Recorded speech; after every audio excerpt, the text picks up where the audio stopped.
ہمارے چینل نبیل احمد آفیشل کو سبسکرائب کریں اور گھنٹی کے بٹن کو بھی دبا دیں تاکہ ہماری ہر نئی آنے والی ویڈیو آپ کو مل سکے۔ جزاک اللہ۔ السلام علیکم ورحمۃ اللہ وبرکاتہ۔ الحمد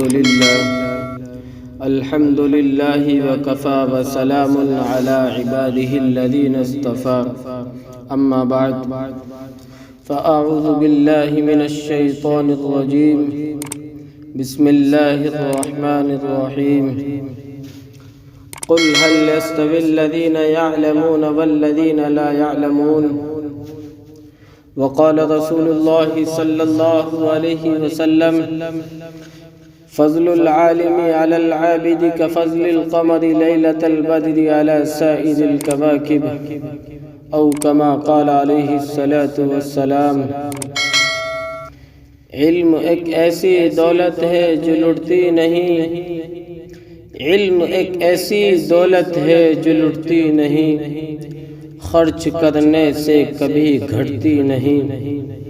پھر انہیں حقیر سمجھ کر نہ گل کرو یارو، انہیں حقیر سمجھ کر نہ گل کرو یارو، یہی چراغ جلیں گے تو روشنی ہوگی۔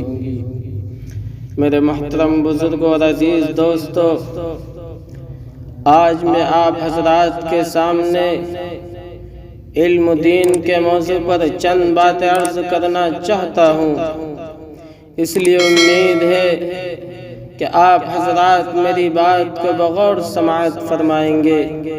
دعا کیجئے کہ اللہ رب العزت مجھے صحیح بات کہنے کی توفیق عطا فرمائے۔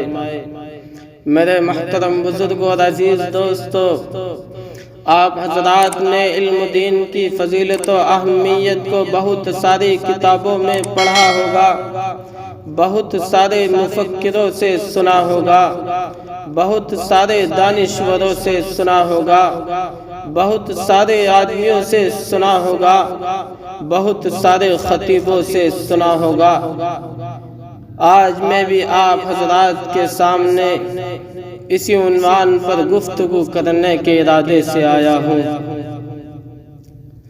میرے محترم بزرگوں اور عزیز دوستو، علم دو طرح کا ہے، نمبر ایک دنیاوی، نمبر دو اخروی۔ علم چاہے دنیاوی ہو یا اخروی، انسان کو عزت و فضیلت عطا کرتا ہے۔ اس لیے مسلمان بھائیوں، تم اپنے بچوں کو دنیاوی تعلیم بھی دو، اخروی تعلیم بھی دو، اور حالات حاضرہ کے اعتبار سے دونوں تعلیم کا ہونا بہت ضروری ہے۔ مسلمانوں، یہ بات یاد رکھو، اگر آپ کا بچہ پڑھا لکھا ہے تو وسیم رضوی سے محمد رسول اللہ صلی اللہ علیہ وسلم کی عزت آبرو کو بچائے گا۔ اگر آپ کا بچہ پڑھا لکھا ہے تو وسیم رضوی جیسے ملعون شخص سے محمد رسول اللہ صلی اللہ علیہ وسلم کی عزت آبرو کو بچائے گا۔ اگر آپ کا بچہ پڑھا لکھا ہے تو دنیا کے اندر صحیح پیغام دے گا۔ اگر آپ کا بچہ پڑھا لکھا ہے تو تبلیغ کا کام کرے گا۔ اگر آپ کا بچہ پڑھا لکھا ہے تو پولیس والا اس پر ہاتھ نہیں ڈالے گا۔ اگر آپ کا بچہ پڑھا لکھا ہے تو کورٹ میں جائے گا تو دو ٹوک لفظوں میں جج سے بات کرے گا۔ اگر آپ کا بچہ پڑھا لکھا ہوگا تو اپنے گاؤں سماج میں اپنا حق لینے کے لیے کسی نیتے کا تلوار نہیں چاٹے گا۔ اگر آپ کا بچہ پڑھا لکھا ہوگا تو اپنا بزنس کرے گا، اپنا کاروبار کرے گا، اپنی عقل کا صحیح استعمال کرے گا تو اس کے بزنس اور اس کے کاروبار میں ترقی ہوگی۔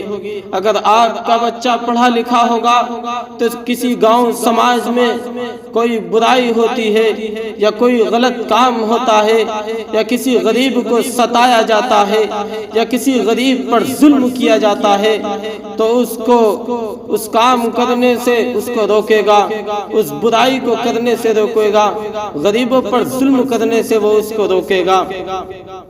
لیکن مسلمان بھائیوں، میں آپ کو یہ بھی بتانا چاہتا ہوں کہ دنیاوی تعلیم پر اخروی تعلیم کو فوقیت حاصل ہے، اس لیے کہ دنیاوی تعلیم جو ہے یہ صرف دنیا تک ہی محدود رہتی ہے، اور اخروی تعلیم انسان کو دنیا اور آخرت دونوں جگہ رسوائی و ذلت سے نجات دلاتی ہے اور عزت و شوکت عطا کرتی ہے۔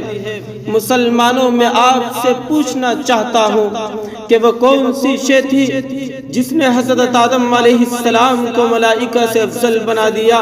وہ کون سی شے تھی جس نے انسان کو اشرف المخلوقات بنا دیا؟ وہ کون سی شے تھی جس کی برکت کی وجہ سے اللہ نے انسان کو خلیفہ بنایا؟ وہ کون سی شے تھی جس کی فضیلت کی بنا پر رب کائنات نے انسان کو اپنا نائب بنایا؟ وہ علم کی دولت ہے۔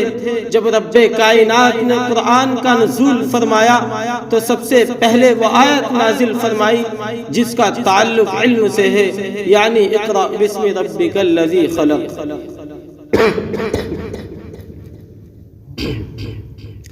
اسلام کے پاس بانوں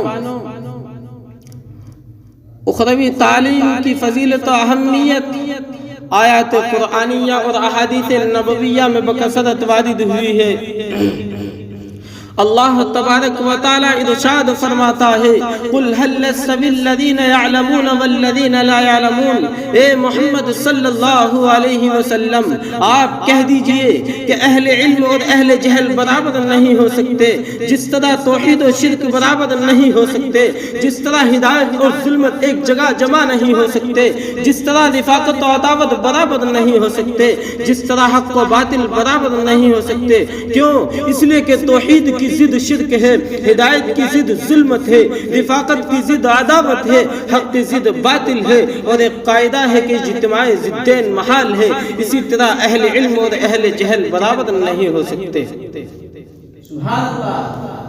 ایک حدیث شریف کے اندر محسن انسانیت صلی اللہ علیہ وسلم نے ارشاد فرمایا فضل العالم علی العابد کفضل القمر لیلۃ البدر علی سائر الکواکب۔ عالم کی فضیلت عابد پر ایسی ہے جیسا کہ 14ویں چاند کی فضیلت تمام ستاروں پر۔ حضرت عبداللہ بن عباس رضی اللہ عنہ فرماتے ہیں کہ دوسرے مؤمنوں کے مقابلے میں اہل علم کے 700 درجات زیادہ ہوں گے، اور ہر درجوں کے درمیان مسافت 500 برس کی مسافت کے برابر ہوگی۔ میرے محترم بزرگوں اور عزیز دوستو، لیکن آج کے دور کے مسلمان اپنے بچوں کو اسلامی تعلیمات سے دور رکھتے ہیں اور کم سن بچوں کو فرنگی تعلیمات دیتے ہیں۔ یہ صرف شیطان کا فریب ہے۔ وہ شیطان مردود جس نے عہد کر دیا کہ بنی آدم کو جہنم پہنچائے گا، وہ شیطان جو ہمارے دین اسلام کا دشمن ہے، وہ شیطان جو ہمارے معاشرے کا دشمن ہے، وہ شیطان جو ہمارے کلچر کا دشمن ہے، وہ شیطان جو ہمارے کردار کا دشمن ہے، وہ شیطان جو ہماری تہذیب و تمدن کا دشمن ہے، وہ شیطان جو ہماری سوسائٹی کا دشمن ہے، وہ شیطان جو ہمارے ایمان و اخلاق کا دشمن ہے۔ مسلمانوں یاد رکھو، یہ شیطان ہمارا ازلی دشمن ہے۔ اپنے خوبصورت اور رنگین جال میں پھنسا کر ہمیں تعلیمات اسلامیہ سے دور کرنا چاہتا ہے۔ مسلمانوں یاد رکھو، اگر ہم اپنے کمسن اور معصوم بچوں کے خیر خواہ ہیں تو اسے عالم دین بنائیے، اس لیے کہ محسن کائنات صلی اللہ علیہ وسلم کا ارشاد گرامی ہے کہ یستغفر للعالم ما فی السماوات والارض، کہ زمین و آسمان میں جتنی اشیاء ہے وہ سب عالم کے لیے مغفرت کی دعا کرتی ہے۔ عالم کے لیے ملائکہ بھی مغفرت کی دعا کرتے ہیں، عالم کے لیے جنات بھی دعا کرتے ہیں، عالم کے لیے کیڑے مکوڑے بھی دعا کرتے ہیں، عالم کے لیے سمندر کی مچھلی بھی دعا کرتی ہے، عالم کے لیے زمین و آسمان بھی دعا کرتے ہیں۔ اس کے باوجود مسلمان کا حال یہ ہے کہ انگریزوں کی چال میں پھنس کر ہم اپنے دین معاشرت کو داغدار کر رہے ہیں۔ چاہیے تو یہ تھا کہ ہمارا دین صحابہ کے دین کے مانند ہوتا، ہمارا معاشرہ صحابہ کے معاشرے کے موافق ہوتا، ہمارا کردار صحابہ کے کریکٹر کے مانند ہوتا، ہماری تہذیب مسلمانوں کی تہذیب ہوتی، ہماری سوسائٹی اسلام کی سوسائٹی کے مانند ہوتی، لیکن سب کچھ اس کے برعکس نظر آتا ہے۔ کسی شاعر نے کیا ہی خوب کہا ہے،